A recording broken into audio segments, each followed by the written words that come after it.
പാപത്താൽ നിന്നെ ഞാൻ കോപിപ്പിച്ചുള്ളൊരു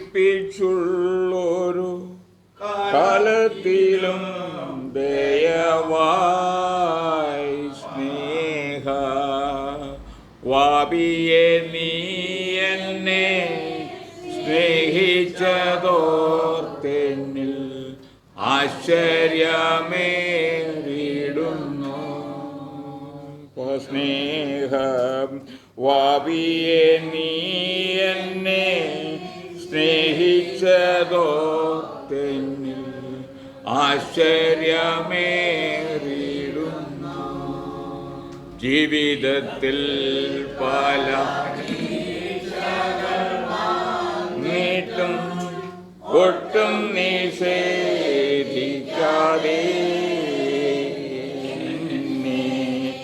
കേവലം സ്നേഹിച്ചു പാലിച്ചിടും തവ സ്നേഹമതിശയമേ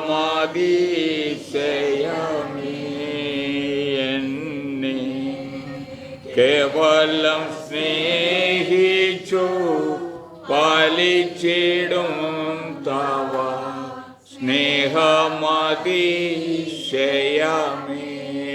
എന്തതിശയമേ ദൈവത്തിൻ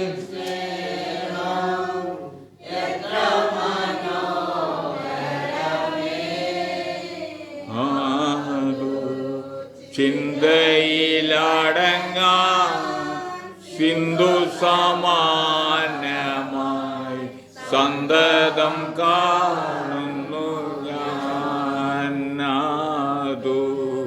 ചിന്തയിലടങ്ങാം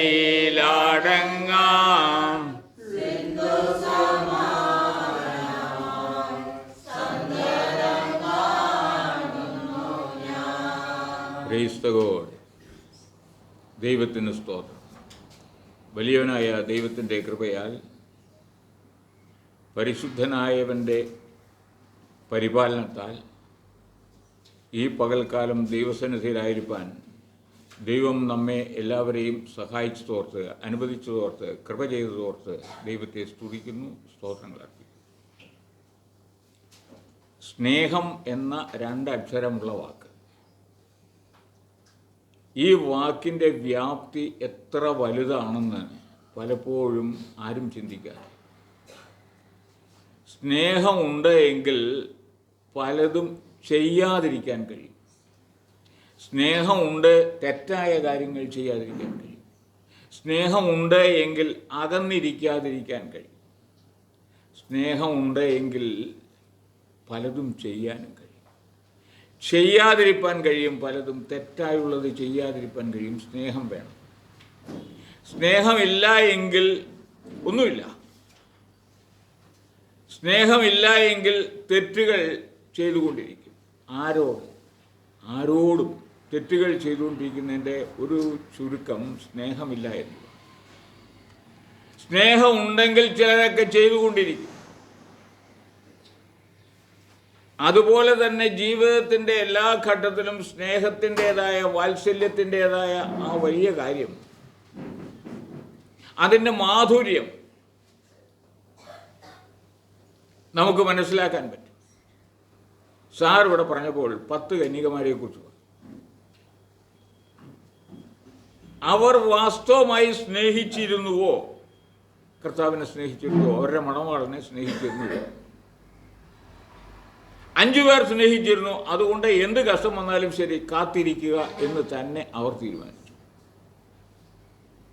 മറ്റേ 5 പേർ ഒരുങ്ങിയതുമില്ല, കാത്തിരുന്നതുമില്ല, ഒന്നുമില്ല. വന്നപ്പോൾ മണവാളൻ വരുന്ന ആർപ്പുവിളിയൊക്കെ കേട്ട് കഴിഞ്ഞപ്പോൾ ഒത്തെങ്കിലും ഒക്കട്ടെ എന്നുള്ള ചിന്താഗതിയായിരുന്നു അവരുടേത്. അവരുടെ സ്നേഹമല്ല. അവർ സ്നേഹിച്ചില്ല, ഇവർ സ്നേഹിച്ചു. 5 പേർ സ്നേഹിച്ചു, 5 പേർ സ്നേഹിച്ചില്ല. അപ്പോൾ സ്നേഹിക്കുന്നവരുടേതായ ലക്ഷണമാണ് കാത്തിരിക്കുക, അല്ലെങ്കിൽ അധ്വാനിക്കുക. ഇന്ന് വായിച്ച ലേഖനത്തിലും ഇതിൻ്റെ ഒരു ചെറിയ പ്രതിധ്വനി കാണാൻ. എല്ലാവരും സാധാരണഗതിയിൽ ലോകപ്രകാരം ഉറങ്ങിപ്പോകും. ഉറക്കം ഒരു അനുഗ്രഹമാണ് മനുഷ്യൻ.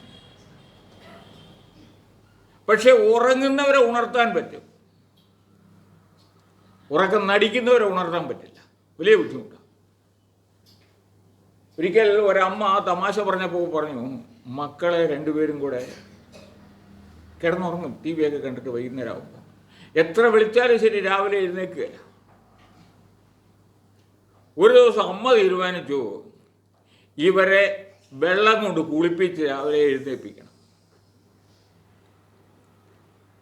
അമ്മ വന്ന് വിളിച്ച് മക്കൾ എഴുന്നേറ്റില്ല. അങ്ങോട്ടും മറിഞ്ഞും തിരിഞ്ഞുമൊക്കെ കിടന്നു. മൂടി പുതച്ച് വീണ്ടും കിടന്നു.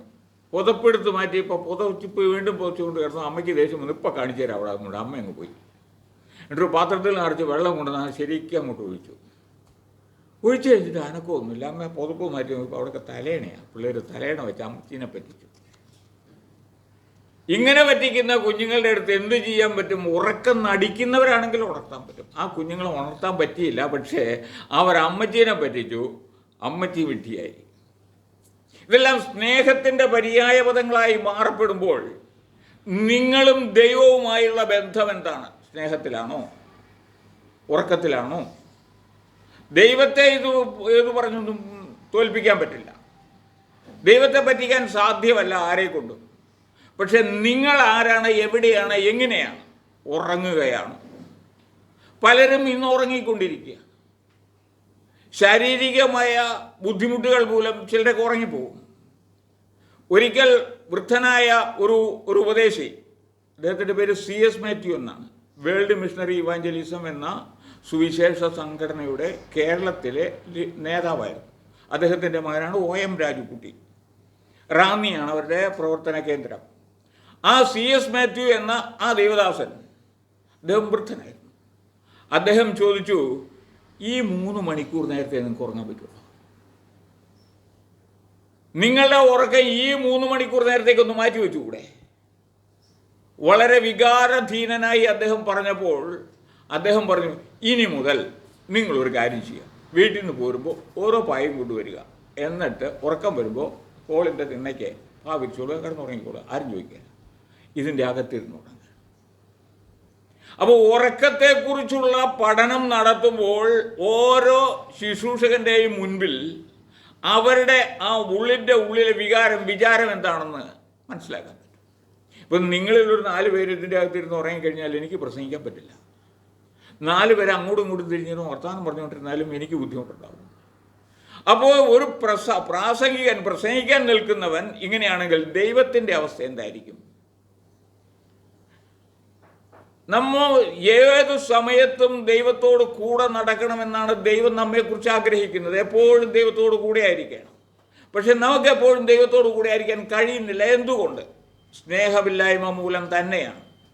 അതുകൊണ്ട് ദൈവത്തെ സ്നേഹിക്കണം. കന്യകമാർ, ഉറങ്ങിയിരുന്ന കന്യകമാരും ഉറങ്ങാതിരുന്ന കന്യകമാരും തമ്മിലുള്ള വ്യത്യാസം, ഉറങ്ങിപ്പോയവരുടെ മുൻപിൽ കതകുകൾ അടയ്ക്കപ്പെട്ടു.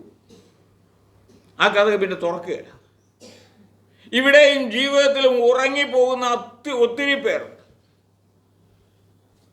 കർത്താവായ യേശുക്രിസ്തു പറഞ്ഞ ഉപമകളിൽ ഒന്നാണ് ധൂർത്തനായ പുത്രന്റെ കഥ. അവൻ അപ്പനോട് പറഞ്ഞു, അപ്പ എൻ്റെ ഓഹരി എനിക്ക് തരണം, ഞാൻ പോവാണ്. പോകാൻ തയ്യാറായിരിക്കുന്നവനെ പിടിച്ചിരുത്തിയിട്ട് കാര്യമില്ല, പിടിച്ചിരുത്തിയിരിക്കുകയില്ല. അവൻ്റെ ചിന്താഗതി ലോകത്തോടാണ്. ദൈവസ്നേഹമല്ല അവൻ്റെ ചിന്താഗതി. അവന് ഉറങ്ങണം, സുഖിച്ചുറങ്ങണം. അതിൻ്റെ പിന്നിൽ വരുന്ന നാശനഷ്ടങ്ങൾ അവന് വിഷയമല്ല. അവനേതായാലും ശരി, അപ്പനോട് വീതമൊക്കെ വാങ്ങിച്ചു പോയി കൂട്ടുകാരുടെ കൂട്ടുകാരോടൊപ്പം ചേർന്ന് കുടിച്ച് സുഖിച്ച് മതിച്ച് ഉള്ളതെല്ലാം നശിപ്പിച്ച് കളഞ്ഞപ്പോൾ അപ്പോഴവന് കണ്ണു തുറന്നു. നിങ്ങളോട് ഞാനൊരു കാര്യം പറയാം. മറ്റൊരാൾ നിങ്ങളെ ഏത് വിധത്തിൽ ഉപദേശിക്കുന്നു എന്നുള്ളതല്ല, നിങ്ങളുടെ ഹൃദയം എവിടെയായിരിക്കുന്നു എന്നാണ് നിങ്ങൾ പരിശോധിക്കേണ്ടത്. നിങ്ങളുടെ ഹൃദയം എവിടെയായിരിക്കും? നിങ്ങളുടെ ഹൃദയം ശരിയായ ഭാഗത്തുകൂടിയാണോ, അതോ എങ്ങനെയെങ്കിലും എന്ന ചിന്താഗതിയാണ്? ചിലരൊക്കെ സഭായോഗത്തിന് പോയാൽ വളരെയേറെ ബുദ്ധിമുട്ടാണ് അവർക്കെല്ലാം. പറയുമ്പോൾ അത് ബുദ്ധിമുട്ടാണ്, കുറച്ച് നേരം കൂടെ കഴിയട്ടെ, പിന്നെ കാണാം, പിന്നെ നോക്കാം, ദൈവികമായ കാര്യങ്ങളിലുള്ള അവരുടെ നടപടിക്രമങ്ങൾ അങ്ങനെയാണ്. ഞാൻ നിങ്ങളോട് ചോദിക്കട്ടെ, ദൈവം ഈ നടപടി സ്വീകരിച്ചാൽ നിങ്ങൾ എന്ത് ചെയ്യും? മരിക്കാൻ കിടക്കുന്ന ആൾക്ക് വേണ്ടി പ്രാർത്ഥിക്കുമ്പോൾ ദൈവത്തോട് പറയുമ്പോൾ ദൈവം പറയാ, നീ ഉണ്ടായിരിക്കേ, ശരീരം കഴിയട്ടെ, എനിക്കിപ്പോൾ സമയമില്ല. അല്ലെങ്കിൽ മറ്റൊരു ഇങ്ങനെയുള്ള പ്രധാനപ്പെട്ട കാര്യങ്ങൾ ദൈവസന്നിധിയിലേക്ക് പ്രാർത്ഥിച്ചുകൊണ്ടിരിക്കുമ്പോൾ പിന്നെയാകട്ടെ എന്ന് നാം ചിന്തിക്കുന്നത് പോലെ ദൈവം ചിന്തിക്കാൻ തുടങ്ങിയാൽ എന്ത് ചെയ്യും? ശ്വാസം കിട്ടാതെ ശ്വാസം എടുത്തു വലിക്കുന്ന വ്യക്തി കർത്താവേ എന്നെ സഹായിക്കണമേ എന്ന് പറയുമ്പോൾ നീ അവിടെ ഇരി, ഇപ്പൊ വേണ്ട എന്ന് പറഞ്ഞാൽ എന്തു ചെയ്യും? ദൈവികമായ ഈ കാര്യങ്ങളെക്കുറിച്ച് നിങ്ങൾ ആരെങ്കിലും ചിന്തിക്കാറുണ്ടോ? ദൈവത്തിൻ്റെ പ്രവർത്തനങ്ങളെക്കുറിച്ച്. നിങ്ങൾ ദൈവത്തെ സ്നേഹിക്കുന്നു എങ്കിൽ നിങ്ങൾക്ക് പിന്നെ എന്നൊന്ന് പറയാൻ സാധ്യമല്ല. ഉദാസീനത എന്നൊന്നും ഉണ്ടാകത്തില്ല സ്നേഹിക്കുന്നു എങ്കിൽ. ഞാൻ പലപ്പോഴും ഇതിനു മുൻപ് ഇവിടെ പറഞ്ഞിട്ടുള്ള കാര്യമാണ്, തൊട്ടിയിൽ കിടന്ന് കരയുന്ന കുഞ്ഞിനെ അവിടെ കിടന്ന് കരയ എന്ന് ഒരമ്മയും പറയില്ല, ഓടിച്ചെന്ന് എടുത്ത് സ്വാതന്ത്ര്യപ്പെടുത്തി പാല് കൊടുത്ത് ആശ്വസിപ്പിക്കും.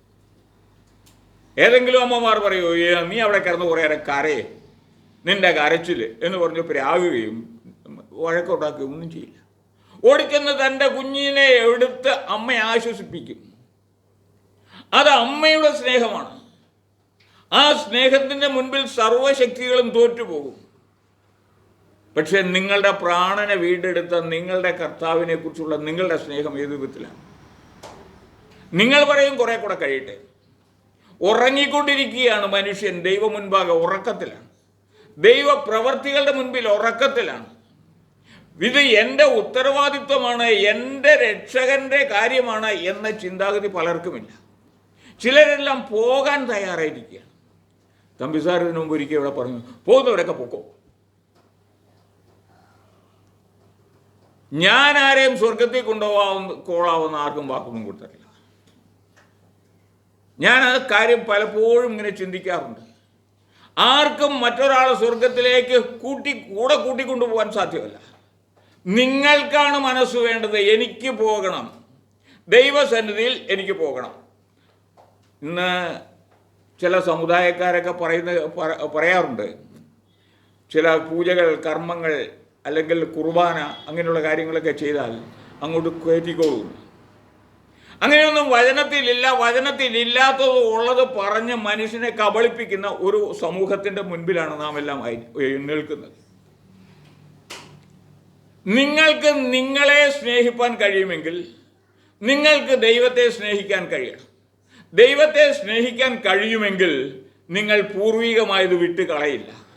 പൂർവികമായത് എന്ന് പറയുമ്പോൾ ദൈവസന്നിധിയിലേക്ക് വന്നതിന് ശേഷം നിലനിന്ന സ്ഥാനത്ത് നിന്ന് ഓടി മാറാൻ നിങ്ങളെക്കൊണ്ട് സാധിക്കില്ല. അല്ലാത്തവർ സുഖം തേടി പോകുന്നവരാണ്. സുഖം തേടി പോകുന്നവർ നിശ്ചയമായും അപകടത്തിൽപ്പെടും. വചനം നോക്കുമ്പോൾ അവിടെ കാണുന്നു, ഇരു മനസ്സുള്ളവൻ തൻ്റെ വഴികളിലൊക്കെയും അസ്ഥിരൻ എന്ന്. യാക്കോബ് അപ്പോസ്തലൻ്റെ ലേഖനം 1-ാം അധ്യായത്തിൻ്റെ 8-ാമത്തെ വാക്യത്തിലും 4-ാം അധ്യായത്തിൻ്റെ 8-ാമത്തെ വാക്യത്തിലും ആ കാര്യം വളരെ വ്യക്തമായി കാണാം. അതുപോലെ തന്നെ 119-ാം സങ്കീർത്തനത്തിൻ്റെ 113-ാമത്തെ വാക്യത്തിലും 52-ാം സങ്കീർത്തനത്തിൻ്റെ 2-ാമത്തെ വാക്യത്തിലുമാണെന്ന് തോന്നുന്നു ഇവിടെയൊക്കെ ഇത് പറഞ്ഞിട്ടുണ്ട്. ഒരു വേദപുസ്തകം പഠിക്കുമ്പോൾ ആദ്യം നമ്മെ പഠിപ്പിക്കുന്ന ഒരു കാര്യമുണ്ട്. ഒരു കാര്യം തീരുമാനിച്ചുറപ്പിക്കുന്നതിന് 2 സാക്ഷികളുടെ മൊഴി, 2 സാക്ഷികൾ ഉണ്ടാകണം. അങ്ങനെയെങ്കിൽ ഒരു വാക്യം ഉറപ്പിക്കാൻ 2 വാക്യം വേണം, മറ്റ് 2 വാക്യങ്ങൾ കൂടി വേണം. ഈ വാക്യം, ഇരു മനസ്സുള്ളവനൊക്കെയും അവൻ്റെ വഴികളിലൊക്കെ, ഇരു മനസ്സുള്ളവൻ അവൻ്റെ വഴികളിലൊക്കെയും അസ്ഥിരൻ എന്ന് പറയുന്ന വാക്യത്തിന് എത്ര വാക്യങ്ങളുണ്ട് ഇത് പറയാൻ? സങ്കീർത്തനം 52-ന്റെ 2, 119-ന്റെ 113, യാക്കോബിൻ്റെ 1-ന്റെ 4, 1-ന്റെ 8, 4-ന്റെ 8, 4 വാക്യങ്ങളുണ്ട്. അപ്പോൾ ഇത് ഉറപ്പാണ് ഈ കാര്യം. ഈ ഇരു മനസ്സുള്ളവനെ ദൈവം വെറുക്കുന്നു എന്ന് പറഞ്ഞിട്ടുണ്ട്. ഇരു മനസ്സുണ്ടാകരുത്, ഏക മനസ്സായിരിക്കണം. ഏക മനസ്സാണ് എങ്കിൽ എന്തു സംഭവിക്കും? ഏക മനസ്സാണെങ്കിൽ സ്നേഹിക്കാൻ ഒക്കൂ, ഏക മനസ്സാണെങ്കിൽ അടുത്ത് ചെല്ലാൻ ഒക്കൂ. ആ അമ്മയുടെ കാര്യം ഞാൻ പറഞ്ഞു നിങ്ങളോട്. അമ്മ അതിൻ്റെ കുഞ്ഞ് തൊട്ടിയിൽ കിടന്ന് കരഞ്ഞപ്പോൾ ഓടിച്ചെന്ന് എടുക്കാൻ കാരണം അവരുടെ മനസ്സിൽ അവരുടെ കുഞ്ഞ് എന്ന ലക്ഷ്യമായി, ഉദ്ദേശമായി. പല ചിന്താഗതികളും നമുക്കുണ്ട്. ഒത്തിരി ഒത്തിരി ഒത്തിരി ഒത്തിരി കാര്യങ്ങൾ ആലോചിച്ച് ചിന്തിച്ചുകൊണ്ട് നടക്കുന്നവരാണ് മനുഷ്യർ.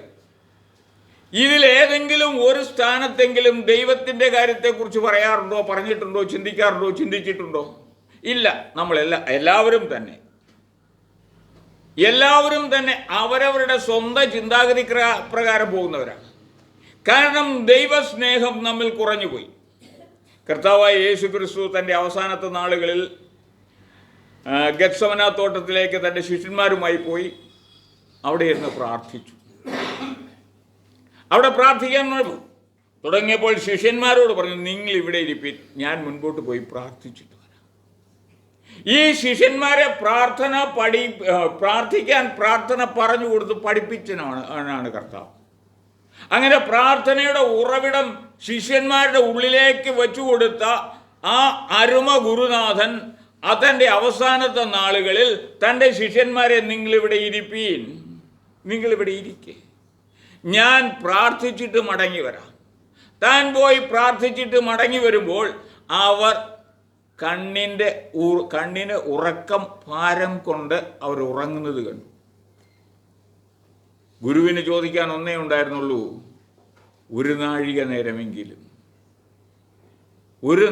നേരമെങ്കിലും എന്നോടൊപ്പം ഉണർന്നിരിപ്പാൻ നിങ്ങൾക്ക് കഴിഞ്ഞില്ലേ?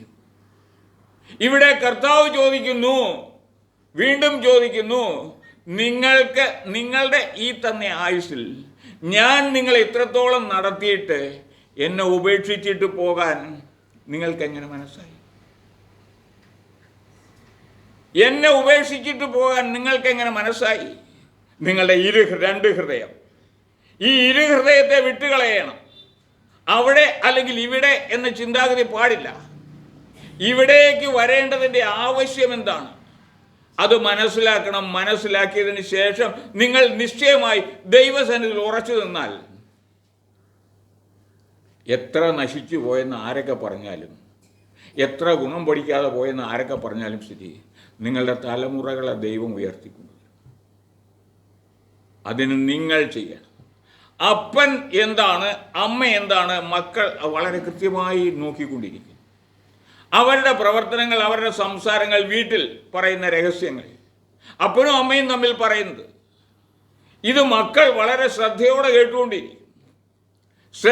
കേട്ടുകൊണ്ടിരുന്നിട്ട് പിന്നെ നാളെ അവരുടെ ജീവിതത്തിൽ പ്രതിഫലിച്ചു വരുന്നത് ഈ പറയുന്നതാണ്.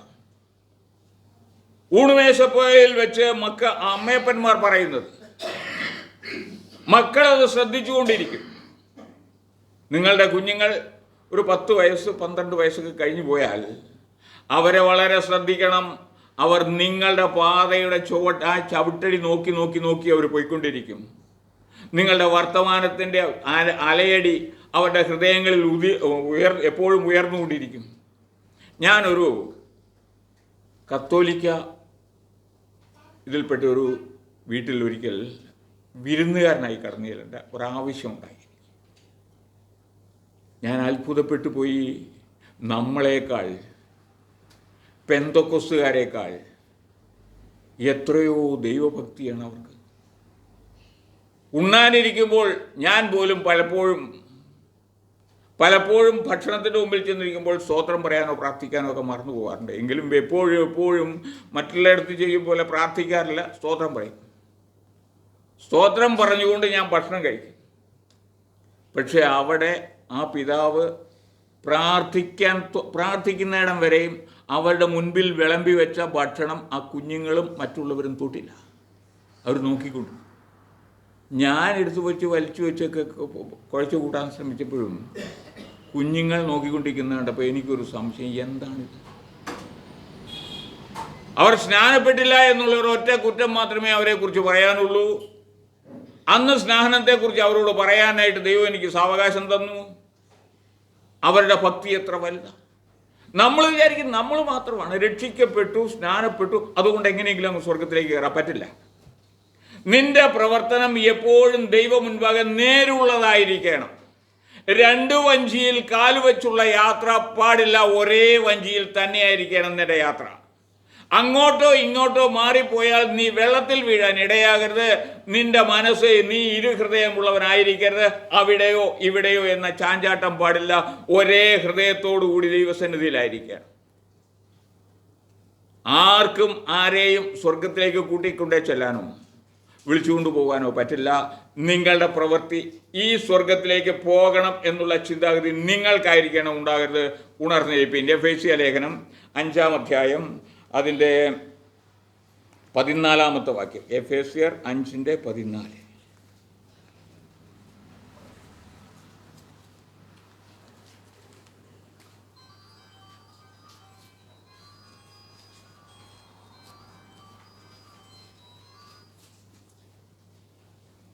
അതുകൊണ്ട് ഉറങ്ങുന്നവരെ ഉണർന്ന് മരിച്ചവരുടെ ഇടയിൽ നിന്ന് എഴുന്നേൽക്ക, എന്നാൽ ക്രിസ്തു നിന്റെ മേൽ പ്രകാശിക്കും. ഉറങ്ങുന്നവരെ ആദ്യം ഉറങ്ങുന്നവൻ ഉണരേണം. ഉറങ്ങുന്നവരെ എഴുന്നേറ്റ് ഉണർന്ന് മരിച്ചവരുടെ ഇടയിൽ നിന്ന് ഉറങ്ങുന്നവരെ ഉണർന്ന് മരിച്ചവരുടെ ഇടയിൽ നിന്ന് എഴുന്നേൽക്കാം. മരിച്ചവരുടെ ഇടയിൽ നിങ്ങൾ കിടന്ന് ഉറങ്ങരുത്. ഉറങ്ങാൻ ബുദ്ധിമുട്ടുള്ള കാര്യം. ആ തണുത്ത മൃതശരീരത്തോട് ചേർന്ന് കിടന്ന് ഉറങ്ങാൻ ബുദ്ധിമുട്ടാണ്, പറ്റില്ല. പക്ഷെ നിങ്ങൾ ഇന്നെവിടെയാണ്? നിങ്ങൾ ഉറക്കം നടിക്കുകയാണ് മരിച്ചവരുടെ ഇടയിൽ കിടന്നുകൊണ്ട്. അപ്പോസ്തലൻ പറയുന്നു, ദൈവാത്മാവിൽ പറയുന്നു, ഉറങ്ങുന്നവരെ, ഉറക്കം നടിക്കുന്നവരെ ഉണർന്ന് എഴുന്നേറ്റ് പ്രകാശിക്കാം. നീ എഴുന്നേൽക്കേണ്ടിയിരിക്കുന്നു. അത് നിങ്ങളുടെ സ്വന്തം ഉത്തരവാദിത്വമാണ്. മറ്റൊരാൾ വിളിച്ചെഴുന്നേൽപ്പിക്കാൻ കാത്തിരിക്കുകയല്ല. എഴുന്നേൽക്കണമെന്ന ആ ചിന്താഗതി നിങ്ങൾക്കുണ്ടാകണം. രക്ഷിക്കപ്പെടുവാൻ വേണ്ടി നിങ്ങൾ ദൈവം മുൻപാകെ അങ്ങോട്ട് ചെന്നതല്ല, ദൈവം നിങ്ങളെ വിളിച്ച് രക്ഷാമാർഗത്തിലേക്ക് മാറ്റി നിർത്തിയതാണ്. അങ്ങനെ രക്ഷാമാർഗത്തിലായിരിക്കുന്ന നിങ്ങൾ ഇനി ഉറങ്ങരുത്. ഉറങ്ങാനുള്ള സമയമല്ല, ഉണർന്നിരുന്ന് വിളിച്ചവനെ പ്രഘോഷിപ്പിക്കാനുള്ള അവസരവും സമയവുമാണ് ഇപ്പം നിങ്ങളുടെ മുമ്പിലുള്ളത്. നിങ്ങൾ ഉണർന്നിരിപ്പിക്കും. ഉറങ്ങുന്നവനെ അതുകൊണ്ട് ഉറങ്ങുന്നവനെ ഉണർന്ന് മരിച്ചവരുടെ ഇടയിൽ നിന്ന് എഴുന്നേൽക്ക, എന്നാൽ ക്രിസ്തു നിന്റെ മേൽ പ്രകാശിക്കും. ക്രിസ്തുവിൻ്റെ പ്രകാശം നിങ്ങളുടെ ജീവിതത്തിൽ വരണമെങ്കിൽ നിങ്ങൾ ഉറങ്ങരുത്, ഉണർന്നിരിക്കണം. ഉണർന്നിരുന്നാലത്തെ പ്രയോജനം എന്താ? തെറ്റ് ചെയ്യുവാൻ ഒത്തിരി ഇടം കിട്ടില്ല. ഉറങ്ങിക്കഴിഞ്ഞാൽ ആത്മീകമായ ഉറക്കമാണ് എങ്കിൽ തെറ്റുകൾ ചെയ്തുകൊണ്ടേയിരിക്കും. വലിയ വലിയ ഭക്തന്മാർ പോലും ഉറങ്ങിപ്പോയവരാണ്, ഒത്തിരി പേരുണ്ട്. അങ്ങനെ ഉറങ്ങിപ്പോയ ചിലരെ കുറിച്ച് നിങ്ങൾ ഇത് ചിന്തിക്കുമ്പോൾ 2 രാജാക്കന്മാരുടെ പുസ്തകത്തിൽ ഒരാളെ കാണാൻ പറ്റും, ഏലിയാവ്. ഏലിയാവ് ചൂരച്ചെടിയുടെ തണലിൽ കിടന്ന് ഉറങ്ങി. എന്തുകൊണ്ട്? ആഹാബ് രാജാവിനെ ഭയന്നിട്ട്. 1 രാജാക്കന്മാരുടെ പുസ്തകം 19-ാം അധ്യായത്തിൻ്റെ 5-ാമത്തെ വാക്യം മുതൽ നോക്കുമ്പോൾ അവിടെ 5-ാമത്തെ വാക്യത്തിൽ കാണാം, ഏലിയാവ് ആഹാബിനെ പേടിച്ച് ചൂരച്ചെടിയുടെ തണലിൽ കിടന്ന് ഉറങ്ങിപ്പോയി. ദൈവം വലിയവനാണെന്ന് അറിഞ്ഞുകൂടാത്ത ആളാണോ ഏലിയാവ്? തീ കൊണ്ട് ഉത്തരമരുളുന്ന ദൈവം തന്നെ ദൈവമെന്ന് നമുക്ക് നിശ്ചയിക്കാം എന്ന് പറഞ്ഞ് മറ്റുള്ളവരെ വെല്ലുവിളിച്ച് സ്വർഗത്തിൽ നിന്ന് ദൈവത്തോട് പറഞ്ഞ് തീ ഇറക്കി തൻ്റെ യാഗപീഠത്തെയും എല്ലാത്തിനെയും ദഹിപ്പിച്ച ഏലിയാവിന് ദൈവം അശക്തനാണെന്ന് തോന്നുന്നു. പിന്നെ എന്തുകൊണ്ട് ആഹാബിനെ പേടിച്ചു പോയി? പ്രാണരക്ഷയ്ക്കായി ആഹാബിനെ ഭയന്ന് ഓടിപ്പോയി. എന്നിട്ട് പോയിട്ട് ഒരു ചൂരച്ചെടിയുടെ തണലിൽ കിടന്ന് ഉറങ്ങി. ഏലിയാവെ ഇപ്പോഴെല്ലാം ഉറങ്ങാനുള്ള സമയം എഴുന്നേൽപ്പിച്ചു. പിന്നെയും മുൻപോട്ട് കൊണ്ടുപോയി. അങ്ങനെയുള്ള ആ ഒരു ദൈവം നമുക്കുള്ളപ്പോൾ നാം എന്തിനു ഉറങ്ങണം? ദൈവത്തെ പരിഹസിക്കുക. പലരുടെയും പല പ്രവൃത്തികളും കാണുമ്പോൾ നാം ദൈവത്തെ പരിഹസിക്കുന്നവരാണോ എന്ന് ചിന്തിക്കാറുണ്ട്. നാം ദൈവത്തെ ഒരിക്കലും പരിഹസിക്കരുത്. ലൂക്കോസിൻ്റെ സുവിശേഷത്തിലാണ് ഒരു ഭാഗത്ത് കാണുന്നുണ്ട്, ഉറങ്ങിപ്പോയ ശിഷ്യന്മാരെ കുറിച്ച് പറയുന്നുണ്ട്. ആ ശിഷ്യന്മാരെ കുറിച്ച് തന്നെയാണ് മത്തായിയുടെ സുവിശേഷം 24-ാം അധ്യായത്തിലും ഞാൻ ആദ്യം പറഞ്ഞത്. ഇവിടെ ദൈവത്തിൻ്റെ പരിശുദ്ധാത്മാവ് അപ്പോസ്തലനായ പൗലോസിലൂടെ എഫേസ്യ ലേഖനത്തിൽ പറയുന്നു, ഉറങ്ങുന്നവരെ ഉണർന്നെഴുന്നേൽക്കുക. പക്ഷേ ആരൊക്കെ എന്തൊക്കെ പറഞ്ഞാലും എത്രയൊക്കെ പറഞ്ഞാലും ആഹ്വാനം തരാൻ മാത്രമേ പറയുന്നവനെ കൊണ്ട് സാധിക്കൂ. തീരുമാനം കേൾക്കുന്നവനിലുണ്ടാകണം. കേൾക്കുന്നവരിൽ തീരുമാനം ഉണ്ടായിക്കഴിഞ്ഞാൽ അവൻ ഉറങ്ങില്ല, ഉണർന്നിരിക്കും. എന്തിനു വേണ്ടി ഉണർന്നിരിക്കും? മണവാളൻ്റെ വരവിന് വേണ്ടി ഉണർന്നിരിക്കും. രാജാവ് ഏലിയാവ് ഉണർന്നിരുന്നു, ഉറങ്ങിപ്പോയി. ഇനി ഉറങ്ങിയ മറ്റൊരാളെ കുറിച്ച് പറയുമ്പോൾ യോന ഉറങ്ങിപ്പോയി. എന്തുകൊണ്ടാണ് ഉറങ്ങിയത്? ധാർഷ്ട്യം കൊണ്ട്. വരുന്നത് വരട്ടെ, വരുന്നിടത്ത് വെച്ച് കാണാമെന്നൊരു ധാർഷ്ട്യമായിരുന്നു. എന്തു വന്നാലും ഞാൻ നേരിട്ടോളാം എന്നായിരുന്നു യോനയുടെ ധാർഷ്ട്യം. ദൈവം പറഞ്ഞിടത്തേക്കല്ല പോയത്, തൻ്റെ ഇഷ്ടപ്രകാരമുള്ള വഴി കൂടെയാണ് പോയത്. ദൈവം നിന്നെ ആക്കി വെച്ചിരിക്കുന്നിടത്ത് നീ ഇരിക്കണം. ആക്കി വെച്ചിരുന്നിടത്ത് ഇരുന്നില്ല, വരുന്നിടത്ത് വെച്ച് കണ്ടോളാം എന്ന് പറഞ്ഞ് പോയാൽ അത് ധാർഷ്ട്യമാണ്. ആ ധാർഷ്ട്യം നിങ്ങളിൽ ഉണ്ടാകരുത്. ദൈവം മുൻപാകെ ഭയത്തോടെയും വിറയലോടെയും ആയിരിക്കുക. യോനയെ പോലെ ആക്കി വെച്ചിരിക്കുന്ന സ്ഥാനത്ത് നിന്ന്, പറഞ്ഞേൽപ്പിച്ചിരിക്കുന്ന സ്ഥാനത്ത് നിന്ന് പോകാൻ ഉത്തരവിട്ട അത് ലംഘിച്ചുകൊണ്ട് തൻ്റെ ഇഷ്ടപ്രകാരം എന്നിട്ട് പോയി കപ്പലിൻ്റെ ഏറ്റവും അടിത്തട്ടിൽ പോയി സ്വസ്ഥമായി കിടന്നുറങ്ങി. സർവശക്തനായവൻ്റെ കയ്യിൽ നിന്ന് പോയി ഒളിച്ചു പോയിരിക്കാമെന്ന ധാരണയോ അല്ലെങ്കിൽ സർവശക്തനായവൻ എന്തു ചെയ്യുമെന്ന് കാണട്ടെ എന്ന ധാർഷ്ട്യമോ എന്തായിരുന്നു അയാളുടെ ചിന്താഗതി? എന്തായാലും ദൈവം പിടിക്കാനുള്ളത് പിടിച്ചു. എന്നെ കേൾക്കുന്ന നിങ്ങളോട് ഒന്നേ പറയാനുള്ളൂ, നിങ്ങൾ എവിടെയായിരുന്നാലും എന്തായിരുന്നാലും എങ്ങനെയായിരുന്നാലും ദൈവത്തിൻ്റെ കോപത്തിൻ്റെതായ ആ സ്നേഹത്തിൻ്റെ അത് മാറിയിട്ട് കോപം വന്നു കഴിയുമ്പോൾ ദൈവം പ്രവർത്തിക്കുന്നത് തനിക്കിഷ്ടം പോലെ ആയിരിക്കും.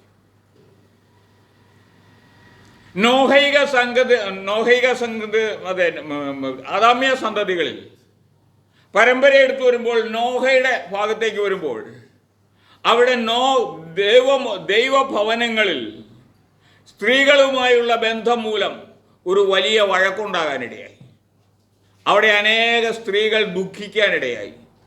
അപ്പോൾ യഹോവ ഒന്ന് കണ്ടു, ഈ ദൈവജനത്തിൻ്റെ മനസ്സ് എപ്പോഴും മോശമായതേ ചിന്തിക്കുമെന്ന്. അതുകൊണ്ട് ദൈവം തീരുമാനിച്ചു, എല്ലാറ്റിനെയും നശിപ്പിച്ചു കളയാൻ തീരുമാനിച്ചു. താൻ ഉണ്ടാക്കിയ സകലതിനെയും തീരുമാനിച്ചു. നോഹയ്ക്ക് നീതിമാൻ എന്ന പേര് കിട്ടി. നീതിമാനായതുകൊണ്ട് നോഹയെ ദൈവം വിളിച്ച് ചില ജോലി ഏൽപ്പിച്ചു. ഇവിടെ നിങ്ങൾ ചിന്തിച്ചു നോക്കുക, നോഹയോടൊപ്പം ഇരുന്ന ദൈവസാന്നിധ്യത്തിൻ്റെ മാധുര്യമ. ഈ നോഹയോട് പറഞ്ഞു ഗോഫർ മരം കൊണ്ട് പെട്ടകം ഉണ്ടാക്കാൻ. വേറെ ഒരു മരവും തിരഞ്ഞെടുത്തില്ല, ഗോഫർ മരം തിരഞ്ഞെടുത്തു. അതിൻ്റെ നീളം, വീതി, ഉയരം, പൊക്കം എല്ലാം വളരെ കൃത്യമായി പറഞ്ഞു കൊടുത്തു. വചനത്തിൽ കാണുന്നു, യഹോവ കൽപ്പിച്ചതുപോലെ തന്നെ നോഹ ചെയ്തു. ആ ചെയ്യുവാൻ അദ്ദേഹത്തിന് കഴിവ് കൊടുത്ത ആ ദൈവകൃപയുടെ സാന്നിധ്യം ഒന്ന് ചിന്തിച്ചു. എത്ര അത്ഭുതകരമായ സാന്നിധ്യമായിരുന്നു ഉണ്ടായിരുന്നത്. എന്നിട്ട് പ്രസംഗിച്ചു, നിങ്ങളുടെ ദുഷ്പ്രവൃത്തികൾ വളരെ അധികമായിരിക്കുന്നു, ദൈവത്തിന് നിങ്ങളോട് സഹിക്കാൻ പറ്റാതായിരിക്കുന്നു, ദൈവം നിങ്ങളെല്ലാവരെയും നശിപ്പിക്കാൻ പോകുന്നു. അതുകൊണ്ട് പെട്ടകം ഒരുക്കിയിരിക്കുന്നു, പെട്ടകത്തിലേക്ക് വന്ന് കയറിക്കൊള്ളുക. പെട്ടകത്തിൽ കയറിയാൽ പിന്നെ മഴ പെയ്യും, മഴ പെയ്ത് വെള്ളം കൊണ്ട് ഭൂമി നിറയും, ഭൂമി നിറഞ്ഞ് എല്ലാവരും വെള്ളത്തിൽ വീണ് മരിച്ചു പോകും. പക്ഷെ എല്ലാവരും കേട്ടവരൊക്കെ എന്തു പറഞ്ഞു? ഇയാൾക്ക് ഭ്രാന്താണ്. മഴയെന്ന് പറഞ്ഞാൽ എന്നാ? അന്ന് വരെ മഴ പെയ്തിട്ടില്ല ഭൂമിയിൽ.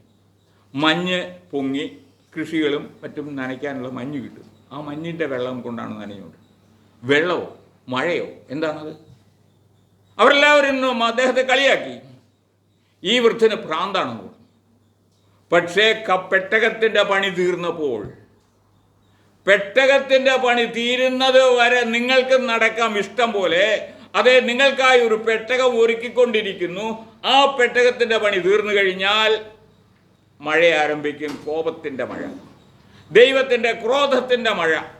ആ മഴ തുടങ്ങിക്കഴിഞ്ഞാൽ പിന്നെ അവിടെ നിന്ന് രക്ഷപ്പെടാൻ പറ്റിയില്ല. തമാശയ്ക്കാണെങ്കിലും സൺഡേ സ്കൂളിലൊക്കെ പഠിക്കുന്ന കാലഘട്ടത്തിൽ ഞാനും പറഞ്ഞിട്ടുണ്ട്, ഞാൻ മരത്തിൽ കയറിയിരുന്ന് രക്ഷപ്പെടും. മരത്തിൻ്റെ മുകളിൽ കയറും. പിന്നെ മഴ പെയ്ത് വെള്ളം പൊങ്ങി എവിടെ വരെ പൊങ്ങും? അത് ഈ സാഹചര്യത്തെക്കുറിച്ചാണ്. പക്ഷെ പിന്നെ പഠിച്ചു വന്നപ്പോൾ മനസ്സിലായി, മഴവെള്ളത്തിൻ്റെ തണുപ്പിൻ്റെ ശക്തി വളരെ കാഠിന്യമുള്ളതാണ്. കുറച്ചു നേരം മഴ നനഞ്ഞാൽ വരയ്ക്കാൻ തുടങ്ങിയാൽ മരത്തേയും താഴെ പോകും, വെള്ളത്തിൽ തന്നെ വീഴും. ഈ മരവും ചെടികളും എല്ലാം വന്ന് നശിപ്പിക്കപ്പെട്ടു ഈ മഴവെള്ളത്തിൻ്റെ തണുപ്പിൻ്റെ ശക്തി കൊണ്ട്. ഇവിടെ പെട്ടകത്തിൻ്റെ പണി ആരംഭിച്ചു കഴിഞ്ഞു. ഇതാ നിങ്ങളോടും അന്ന് പറഞ്ഞതുപോലെ പറയുന്നു, ദൈവ സാന്നിധ്യത്തിൽ ഇരുന്ന നോഹ പറഞ്ഞതുപോലെ, അന്ന് ആ ദൈവ സാന്നിധ്യം രുചിച്ചറിഞ്ഞ നോഹ, ദൈവത്തിൻ്റെ കൽപ്പന മനസ്സിലാക്കിയ നോഹ, ഇത് ചെയ്യേണ്ടത് എൻ്റെ ഉത്തരവാദിത്വമാണെന്ന് ബോധ്യം വന്ന നോഹ ലോകത്തോട് വിളിച്ചു പറഞ്ഞു. എല്ലാവരും കളിയാക്കി. ആരെങ്കിലും പുച്ഛമായ മനസ്സോടുകൂടി ആയിരിക്കുന്നുവെങ്കിൽ ശ്രദ്ധിക്കുക, പെട്ടകത്തിൽ കയറാൻ നിൽക്കില്ല. പെട്ടകത്തിൻ്റെ വാതിലടച്ചാൽ പിന്നെ തുറക്കില്ല. 10 കന്യകാമാരിൽ 5 പേർ തൻ്റെ പ്രിയപ്പെട്ട മണവാളനെ എതിരേറ്റപ്പോൾ 5 പേർക്ക് എതിരേൽക്കാൻ കഴിഞ്ഞില്ല. അവർ വന്നു മുട്ടി വിളിച്ചു, കതകുകൾ തുറന്നില്ല. ഈ പെട്ടകത്തിലായിരുന്നപ്പോൾ ആരൊക്കെ ഉണ്ടായിരുന്നു? 8 പേർ. 8 പേർ. നോഹയും ഭാര്യയും 3 പുത്രന്മാരും അവരുടെ ഭാര്യമാരും. പെട്ടകം വെള്ളത്തിൽ കൂടി ഒഴുകി നടക്കാൻ തുടങ്ങി മഴ പെയ്ത്. ആ സമയത്ത് നോഹയോടും കുടുംബത്തോടും ഒപ്പം ഉണ്ടായിരുന്ന ദൈവ സാന്നിധ്യത്തിൻ്റെ കൃപ എത്ര ഭയങ്കരമായിരുന്നു. ലോകം മുഴുവൻ തണുത്ത് വിറച്ചിരിക്കുമ്പോൾ പെട്ടകത്തിലുള്ളത് ബാക്കി മുഴുവൻ ഇഴജന്തുക്കളും മൃഗങ്ങളും പക്ഷികളും മാത്രമേ ഉള്ളൂ. സംസാരിക്കാൻ ഒന്നിനോടും സംസാരിക്കാൻ പറ്റില്ല. ഇവിടെ സംസാരിക്കാൻ 8 പേർ. ഇവർ 8 പേരോടും കൂടെ ഉണ്ടായിരുന്ന ദൈവത്തിൻ്റെ കൃപ, ആ വലിയ കൃപ നിങ്ങൾക്ക് ആവശ്യമുണ്ടോ? ഉണ്ടെങ്കിൽ നിങ്ങൾ ഉറങ്ങരുത്, ഉണർന്നെഴുന്നേൽക്കണം. ഉണർന്നെഴുന്നേറ്റ് ദൈവത്തെ സ്തുതിച്ചു കൊണ്ടിരിക്കണം. ദൈവമേ, എന്നെല്ലാവർക്കും ഓടിപ്പോകാനാ കൊതി. ധൂർത്തനായ പുത്രനെ പോലെ അവകാശം വാങ്ങി ഓടിപ്പോകുക, ഓഹരി വാങ്ങി ഓടിപ്പോകുന്ന മനുഷ്യർ ദൈവം മുമ്പിൽ ഓടിപ്പോയിക്കൊണ്ടിരിക്കുക. പിതാക്കന്മാർ വച്ചിരിക്കുന്ന അതിര് അവരങ്ങ് മാറ്റി കളഞ്ഞു. ഞാൻ റാന്നിയിൽ ചെന്ന ഒരാളോട് സുവിശേഷമൊക്കെ പറഞ്ഞു. അവിടെ ഒരു വലിയ പള്ളിയുണ്ട്. കത്തോലിക്ക പള്ളിയാണോ യാക്കോബായ പള്ളിയാണോ എന്ന് എനിക്കറിഞ്ഞുകൂടാ. ഏതായാലും ആ പള്ളിയുടെ മുൻപിൽ എനിക്ക് തോന്നുന്നു ഒരു 10,500 ശവക്കല്ലറകളുണ്ട്. കല്ലറകൾ, വലിയ കല്ലറ. നല്ല രസമാണ് റോഡിൽ നിന്ന് നോക്കിക്കഴിഞ്ഞാൽ. ഇങ്ങനെ നിരന്ന് കുരിശും കല്ലറയായിട്ടിരിക്കുന്നത്. ഇതിലേക്ക് നോക്കിക്കഴിഞ്ഞതിന് ശേഷം അവിടെ അടുത്തുള്ള ഒരു കടയുടെ അവിടെ നിന്നുകൊണ്ടാണ് ഞാൻ അയാളെ സുവിശേഷം അറിയിക്കുന്നത്. സുവിശേഷമൊക്കെ അറിയിച്ച് എല്ലാം പറഞ്ഞ് രക്ഷാമാർഗവും പറഞ്ഞു കഴിഞ്ഞപ്പോൾ അയാൾ പറഞ്ഞു, എല്ലാം ശരിയാണ്. എന്നിട്ട് അയാൾ എന്നോട് പറഞ്ഞു, ഞാനേ സാറ് പറഞ്ഞതൊക്കെ നേരാ. ആ കല്ലറകൾ കണ്ടോ, എൻ്റെ അപ്പനെയും അമ്മേനെയും അവിടെ അടക്കിയിരിക്കുന്നു. എനിക്ക് അവരുടെ കൂടെ തന്നെ കിടക്കണമെന്ന് ആഗ്രഹം.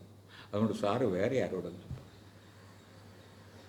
എല്ലാം പറഞ്ഞ് സമ്മതിച്ചവൻ അവൻ്റെ അപ്പൻ്റെയും അമ്മയുടെയും കൂടെ തന്നെ ആയിരിക്കണമെന്ന ആഗ്രഹം. നമുക്കോ? അപ്പനും അമ്മയും വെച്ചിരിക്കുന്ന അതിർ, അവർ നമുക്ക് തന്നിരിക്കുന്ന സ്വത്ത്, സമ്പാദ്യം, ഇതെല്ലാം എങ്ങനെയെങ്കിലും വിറ്റ് നശിപ്പിച്ച് ഇവിടം വിട്ട് പോകണം. എന്നിട്ട് മുടിയനായ പുത്രനെ പോലെ അവിടെ പോയി തിന്ന് കുടിച്ച് സുഖിച്ച് കൂട്ടുകാരോടൊപ്പം ആനന്ദിച്ച് ഈ ആനന്ദത്തിൻ്റെ അവസാനം ദരിദ്രനായി കഴിയുമ്പോൾ നിങ്ങളുടെ വിളക്കിലെ എണ്ണയിൽ നിന്ന് കുറച്ച് ഞങ്ങൾക്കും കൂടെ തരൂ. കുറച്ച്. ഈ കുറച്ച് തരുമോ എന്ന് ചോദിക്കാതെ നിന്റെ അപ്പൻ്റെ സ്വത്ത് അവിടെ തന്നെ കിടക്കട്ടെ, ഞാനിത് എൻ്റെ അപ്പനുണ്ടാക്കിയ സ്വത്താണ്, ഇത് എനിക്ക് വേണം, ഞാൻ തരില്ല. നാബോത്ത് ആഹാബിനോട് പറഞ്ഞു, എൻ്റെ പിതാക്കന്മാർ തന്ന അവകാശം ഞാൻ തരത്തില്ല. അതെൻ്റെ പിതാക്കന്മാരുടെ അവകാശമാണ്. നാളെ എൻ്റെ മക്കളുടെ മുഖത്ത് നോക്കി എനിക്ക് പറയാൻ പറ്റുന്ന അവകാശമാണ്, ഇത് എൻ്റെ അപ്പൻ്റെ സ്വത്താണ്. എൻ്റെ അപ്പൻ്റെ അപ്പൻ കൊടുത്ത സ്വത്താണ്. അദ്ദേഹത്തിൻ്റെ പിതാവ് കൊടുത്ത സ്വത്താണ്. തലമുറയായി കൈമുറി കിട്ടിയ സ്വത്താണ്. ആ സ്വത്ത് ഞാൻ തരത്തില്ല. അതെൻ്റേതാണ്. അതെൻ്റെ തലമുറകൾക്കുള്ളതാണ്. അത് ഉപേക്ഷിച്ചിട്ട് പോകാനായിട്ടല്ല നോക്കേണ്ടത്. അതിനെ നിലനിർത്തി സംരക്ഷിക്കാനായിട്ടാണ് നോക്കേണ്ടത്. ഇല്ലെങ്കിൽ ദൈവവും നിങ്ങളുമായിട്ടുള്ള ബന്ധത്തിൽ വലിയ അർത്ഥവും. അതുകൊണ്ട് ഇട്ടേച്ച് ഓടിപ്പോകാനല്ല, ഇതിനെ നിലനിർത്തി സംരക്ഷിച്ച് ഇത് നിന്റേതാക്കി കൊണ്ടു നടക്കാനായിട്ടാണ് നീ ശ്രദ്ധിക്കുന്നത്. അതിനെതിരെ നിന്റെ അടുത്ത് മോഹന വാഗ്ദാനങ്ങളുമായി അനേകർ വരും. നല്ല വില തരാം. ഈ തരുന്ന വില നശിച്ചു പോകും. ആ വിലയും അതിൻ്റെ ഇരട്ടിയും കൂടെ കൊടുത്താലും പിന്നെ അത് കിട്ടില്ല. അത് കിട്ടണമെങ്കിൽ പിന്നെ ഒന്നും സാധ്യമല്ല. അത് പോയി, കൈമോശം വന്നുപോയി. അതുകൊണ്ട് നിന്റെ പിതാക്കന്മാർ നിനക്കായി കരുതി വെച്ചിരിക്കുന്നത് നീ നശിപ്പിച്ച് കളയരുത്. നീ ഉറങ്ങരുത്. ഉറങ്ങുന്നവനെ, ഉറക്കം നടിക്കുന്നവനെ, നിന്റെ മുൻപിൽ മോഹന വാഗ്ദാനങ്ങളുമായി പലരും വരും. കുടുംബത്തിലുള്ളവരായിരിക്കാം, മക്കളായിരിക്കാം, ഭാര്യയായിരിക്കാം, സഭക്കാരായിരിക്കാം, സ്നേഹിതന്മാരായിരിക്കാം, പരിചയക്കാരായിരിക്കാം. മോഹന വാഗ്ദാനങ്ങളുമായി വരുമ്പോൾ ആ മോഹന വാഗ്ദാനങ്ങളെ തള്ളിക്കളഞ്ഞിട്ട് ഇതെൻ്റെ അപ്പൻ തന്നതാണ്, ഇതിവിടെ വേണം, എനിക്ക് എൻ്റെ അപ്പനുമായിട്ടുള്ള ബന്ധം നിലനിർത്തണമെങ്കിൽ, ദൈവവുമായിട്ടുള്ള ബന്ധം നിലനിർത്തണമെങ്കിൽ എൻ്റെ അപ്പൻ സമ്പാദിച്ച് എൻ്റെ അടുത്ത് വേണം. ഉറങ്ങരുത്, നിങ്ങൾ ഉറങ്ങരുത്. നോഹ എല്ലാം വൃത്തിയാക്കിയ നോഹ അവസാനം കിടന്നുറങ്ങിപ്പോയി. അപ്പോൾ നഗ്നത മക്കൾ കണ്ടു, അവർ ശപിക്കപ്പെട്ടു. നീ നിന്റെ നഗ്നത പുറത്ത് കാണിക്കരുത്. പുറത്ത് കാണിക്കാതിരിക്കണമെങ്കിൽ നിന്റെ പിതാവ് നിനക്ക് തന്നതിനെ ഉപേക്ഷയായി കരുതരുത്. ഓഹരി വാങ്ങിപ്പോയി വിറ്റ് തുലച്ച് സുഖിച്ച് അവസാനം നശിച്ചു പോകാനായിട്ടല്ല ദൈവം നിന്നെക്കുറിച്ച് ആഗ്രഹിക്കുന്നത്. ദൈവസന്നിധിയിൽ നീ വളർന്നു വരേണ്ടിയിരിക്കുന്നു. നിന്റെ തലമുറ വളർന്നു വരേണ്ടിയിരിക്കുന്നു. നിന്റെ മക്കൾ വളർന്നു വരേണ്ടിയിരിക്കുന്നു. ആരെന്തൊക്കെ പറഞ്ഞാലും നീ ദൈവസന്നിധിയിൽ നേരായ വിധത്തിലാണ് നിൽക്കുന്നത് എങ്കിൽ നിന്റെ തലമുറയെ നിശ്ചയമായി ദൈവം ഉയർത്തുക തന്നെ ചെയ്യും. ഉയർത്താതിരിക്കാൻ സാധ്യമല്ല. മറിച്ചാണെങ്കിൽ നിന്നെ നശിപ്പിച്ചു കളയും. 600,000 ഒരു കൂട്ടത്തെ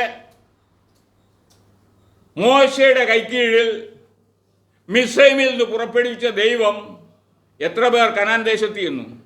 2 പേർ. 6 ലക്ഷത്തിൽ പരം ജനങ്ങളിൽ 2 പേർ മാത്രമേ അങ്ങോട്ടെത്താൻ പറ്റുള്ളൂ. എന്തുകൊണ്ട്? ദൈവത്തോടുള്ള മത്സരം, ദൈവത്തെ മാനിക്കാതിരുന്നത്, ദൈവത്തെ ദൈവമെന്ന് നനച്ച് ദൈവത്തിൻ്റെതായ മഹത്വം ദൈവത്തിന് കൊടുക്കാതിരുന്നത്, പരസംഗം മൂലവും അങ്ങനെയുള്ള വൃത്തികേടുകൾ ദൈവം ഇഷ്ടപ്പെടാത്ത ഒക്കെ ചെയ്ത ജനം മരുഭൂമിയിൽ പട്ടുപോയി, നശിച്ചുപോയി. അപ്പോൾ ഈ ദൈവം കരുണയില്ലാത്തവരാണോ? ദൈവത്തിന് കരുണയുണ്ട്. തോന്നിവാസം നടക്കുന്നവരോടല്ല, ദൈവത്തിൻ്റെ വഴികളിൽ കൂടി നടക്കുന്നവനെ ദൈവം കൈപിടിച്ചു നടത്തും. ദൈവത്തിൻ്റെ വഴികളിൽ കൂടി നടന്ന സമയത്ത്, മോശ കിടന്ന് വിങ്ങിപ്പൊട്ടിയ സമയത്ത് നിങ്ങളൊന്ന് ചിന്തിച്ചു നോക്കൂ. പുറകിൽ മിസ്രയീം സൈന്യം വരുന്നു, മുൻപിൽ ആർത്തലയ്ക്കുന്ന ചെങ്കടൽ, രണ്ടിൻ്റെയും നടുവിൽ വന്ന് വിട്ടിരിക്കുകയാണ്. എന്തു ചെയ്യും? ആകാശത്തേക്ക് പറക്കുകയല്ലാതെ മറ്റു വഴിയൊന്നുമില്ലായിരുന്ന സമയത്ത് ദൈവം ചോദിച്ചു, നീ എന്തിനു ഭയപ്പെടുന്നു? നിന്റെ വടിയോ കടലിൻ്റെ മീതെ നീട്ടിക്കഴിഞ്ഞപ്പോൾ അതിലെ നല്ല സുഖമായ മരുഭൂമിയിൽ കൂടി നടക്കും പോലെ നടത്തിക്കൊണ്ടുപോയി, വെള്ളത്തിൻ്റെ നടുക്കോടെ. മരുഭൂമിയിൽ ചെന്നപ്പോൾ വെള്ളം കിട്ടാതെ വന്നു. പാറയോട് കൽപ്പിക്കാൻ പറഞ്ഞു, പാറയോട് പറഞ്ഞു, പാറ വെള്ളം തന്നു. കരുണയുള്ളവനല്ലേ ദൈവം? വിശന്നപ്പോൾ ദൈവത്തോട് പ്രാർത്ഥിച്ചപ്പോൾ ആകാശത്ത് നിന്ന് മന്ന പൊഴിച്ചു തന്നു. സാധ്യമാകുന്ന കാര്യമാണോ? മനുഷ്യരാൽ അസാധ്യം ദൈവത്താൽ സാധ്യം. ദൈവത്താൽ സാധ്യമായത് ദൈവം തൻ്റെ മക്കൾക്ക് കൊടുത്തു. പക്ഷേ മക്കൾ അനുസരണം കെട്ടവരായപ്പോൾ അവരെ നശിപ്പിച്ചു. അവൻ്റെ രക്തം ഞങ്ങളുടെ മേലും ഞങ്ങളുടെ തലമുറകളുടെ മേലും വരട്ടെ എന്ന് പറഞ്ഞ് ആക്രോശിച്ച യഹൂദൻ്റെ തലമുറകൾ കോടിക്കണക്കിനാണ് കൊന്നു തള്ളിയത് മറ്റുള്ള രാഷ്ട്രത്തിൽപ്പെട്ട്. ഹിറ്റ്ലർ തന്നെ എത്രയോ ലക്ഷങ്ങളെ ഗ്യാസ് ചേമ്പറിൽ അടച്ചു കൊന്നു. ദൈവത്തോട് മത്സരിക്കുന്നു എങ്കിൽ ദൈവം നിനക്കെതിരായി പ്രവർത്തിക്കും. തർക്കമില്ല. സ്നാനമേറ്റതൊന്നും ദൈവത്തിന് വിഷയമല്ല. സ്നാനമേറ്റവനുള്ള കൽപ്പന സ്നാനക്കടവിൽ നിന്ന് പുറത്തേക്ക് വന്നപ്പോൾ തന്നെ സ്നാപകൻ നിങ്ങളോട് പറഞ്ഞില്ലേ, ജീവപര്യന്തം വിശ്വസ്തനായിരിക്കും, എന്നാൽ ജീവകിരീടം നിനക്ക് കിട്ടും. ജീവകിരീടം വേണോ? വിശ്വസ്തനായിരിക്കുക. ഉറങ്ങരുത്. ഉറങ്ങുന്നവരെ ഉണർന്നെഴുന്നേൽക്കുക. ഇന്ന് നിങ്ങളുടെ ചിന്താഗതി മറ്റു പലതുമാണ്.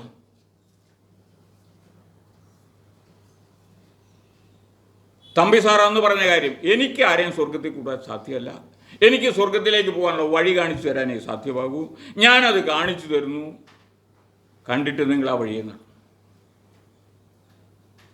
പോകാൻ തിടുക്കമുള്ളവർക്ക് പോകാം. എങ്ങോട്ട്? സാത്താൻ്റെ വഴികളിലേക്ക്. അപ്പനോട് അവകാശം വാങ്ങിച്ച് അത് വിറ്റ് തിന്നു തുലച്ച മകൻ അവസാനം പന്നിയെ മേയ്ക്കേണ്ട അവസ്ഥയിലേക്ക് വന്നു. പന്നി എത്തിയിട്ടുണ്ട്. പന്നിക്ക് കൊടുക്കുന്ന ഭക്ഷണം തിന്നാൻ പോലും കിട്ടാതെ കഷ്ടപ്പെട്ടപ്പോൾ അവൻ അപ്പൻ്റെ കുറിച്ച് ഓർത്തു. നിങ്ങൾ ആരെങ്കിലും ചിന്തിക്കുന്നുണ്ടോ അന്ന് അവൻ ചെയ്തതുപോലെ ഞാനും മടങ്ങി വന്നോളാം? അങ്ങനെ വരുമ്പോൾ അതാണ് മത്സരം നിങ്ങളിൽ ഉണ്ടാകരുത്. പറയുന്നത് അനുസരിക്കുക.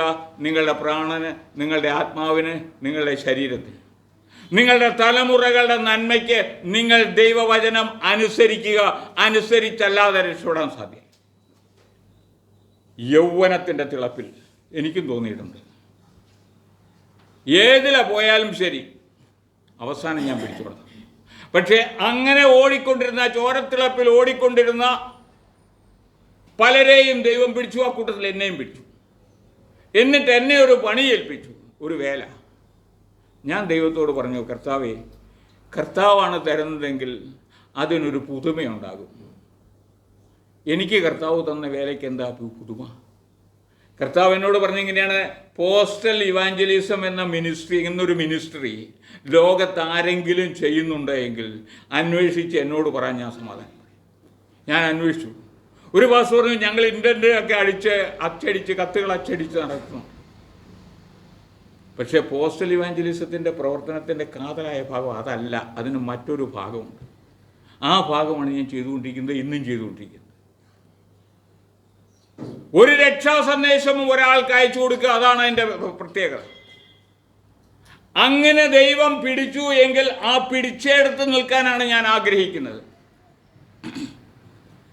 ഓടി നടക്കാൻ ആഗ്രഹിക്കുന്നില്ല. തമ്പി സാറുമായി പരിചയപ്പെട്ടപ്പോൾ, എനിക്ക് ഇവിടുത്തെ ആരാധനാ രീതികൾ ഇഷ്ടപ്പെട്ടപ്പോൾ ഞാൻ ഇവിടെ വന്നു. ഇപ്പോൾ നിങ്ങൾക്ക് അറിഞ്ഞുകൂടാത്ത ഒരു രഹസ്യം പറയാം. ഒരു വലിയ സംഘടനക്കാരന് പേരിൽ വലിയ സംഘടനക്കാർ, അവർക്ക് തൃശ്ശൂരിലും പാലക്കാട് ജില്ലയിലുമായിട്ട് 5 or 6 കൂടിവരവുകൾ. കൃത്യമായിട്ട് എവിടേക്കാണെന്ന് അറിഞ്ഞൂടാ. ചാലക്കുടിയിലൊന്നുണ്ട്, കുന്നംകുളത്തിൻ്റെ അപ്പുറത്തൊരു സ്ഥലമുണ്ട്, അവിടെയുണ്ട്. തൃശ്ശൂർ ജില്ലയിൽ 2 ഉള്ളതായിട്ട് അറിയാം. ബാക്കി പാലക്കാട് എവിടെയാണെന്നുണ്ട്. ആ പ്രസ്ഥാനത്തിൻ്റെ ഈ 2 ജില്ലകളിലേക്കുള്ള സെൻറ്റർ മിനിസ്റ്ററായിട്ട് എന്നെ നിയമിക്കാമെന്നും പറഞ്ഞുകൊണ്ട് ഒരു ഓഫറുമായി എൻ്റെ അടുത്ത്. ഞാൻ അവരോട് ചോദിച്ചത്രയും മാത്രമാണ്, നിങ്ങൾ കാർ തരും, മാസം തോറും സഞ്ചാരത്തിനും പെട്രോളിനുള്ള കാശ് തരും, എന്നെ സെൻട്രൽ മിനിസ്റ്ററാക്കും, അച്ചടിച്ചെൻ്റെ പേരൊക്കെ നിങ്ങളുടെ ഇതിലേക്ക് ലെറ്റർ ഹെഡൊക്കെ അടിച്ചു തരും, എല്ലാം ശരിയാകും, വിലയും ശരി. പിറ്റേ ദിവസം ഞാനങ്ങ് മരിച്ചു പോയാൽ എന്ത് ചെയ്യും? അപ്പം ഞാൻ ഈ നിന്നെടുത്ത് തന്നെ നിന്നോളാം, എനിക്കത് വേണ്ട.